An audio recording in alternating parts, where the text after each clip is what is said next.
gudoomiyaha guddiga doorashooyinka iyo xuduudaha madaxa bannaan ee dalkani Kenya ee IEBC Wafula Chebukati ayaa waxa uu sheegay in dadka Kenyaanka ah ay ku malaacawaanin islamarkaasina ay ku jahawareerin tirooyinka kala duwan ee warbaahinta ay soo gudbinayaan. Waxa uu sheegay Chebukati in resultiga kama dambaysta ah ay ku dhawaaqi doonaan IEBC kadib marka ay soo baxaan foomamka 34A iyo sidoo kale 35B ama 34A 35A kuwaasi oo uu sheegay in ay kama dambays tahay tirintoodana ay socoto. Waxa uu sheegay natiijooyinka soo baxay ee rasmiga ah inay u badan yihiin xildhibaanada golaha deegaanka iyo sidoo kale xildhibaanada dowladda dhexe. Waxa uu sheegay dhowr deegaan oo barasaabyadooda lagu dhawaaqay, kuwa kalena ilaa iyo maanta saacadaha soo socdo in la soo gabagabayn doono. Sidoo kale Wafula ayaa intaasi waxa uu ku daray in natiijada kama dambaysta ee madaxweynaha ay noqon doonto midda ugu dambaysa ee natiijo loogu dhawaaqo dalkani Kenya.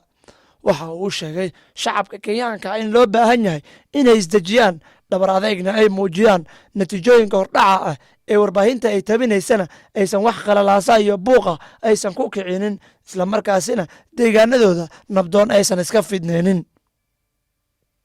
Chebukati ayaa waxa uu sheegay siyaasiyiinta in loo baahan yahay in xilligani ay tahay xilliga iyagu wax dejin lahaayeen ee aysan ahayn in eedeymo aan sal iyo raad lahayn inay soo saaraan kadib markii warbaahinta ay ka arkaan natiijooyin aan hordhaca balse aan ahayn kuwii rasmiga ahaa. Taasi oo welwel ku abuuraysa ayuu yidhi siyaasiyiinta qaar, keenaysana in ay rabshado durbaba abuuraan ama durbaba ay bilaabaan inay yidhaahdaan codod baa nagala xaday iyo sidoo kale isdabamarin codod tiraneed ayaa dhacday.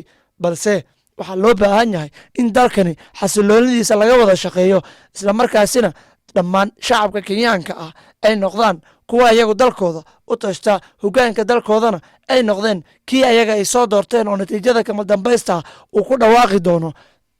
Chebukati ayaa waxa uu kala hadlay warbaahinta xilli uu ku sugnaa xarunta ugu weyn codtirinta dalkani Kenya ee Bomas of Kenya.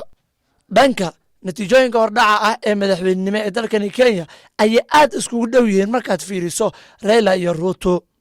Labadan hogaamiye ayaa marba saacadihii ugu dambeeyey marba mid uu hormarayay, ayadoo in saacadihii ugu badnaa ee qof u hormarsanaa Raila Odinga.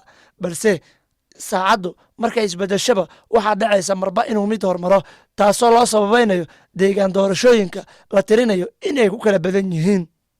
Xudayfe Cabdiraxmaan Cali,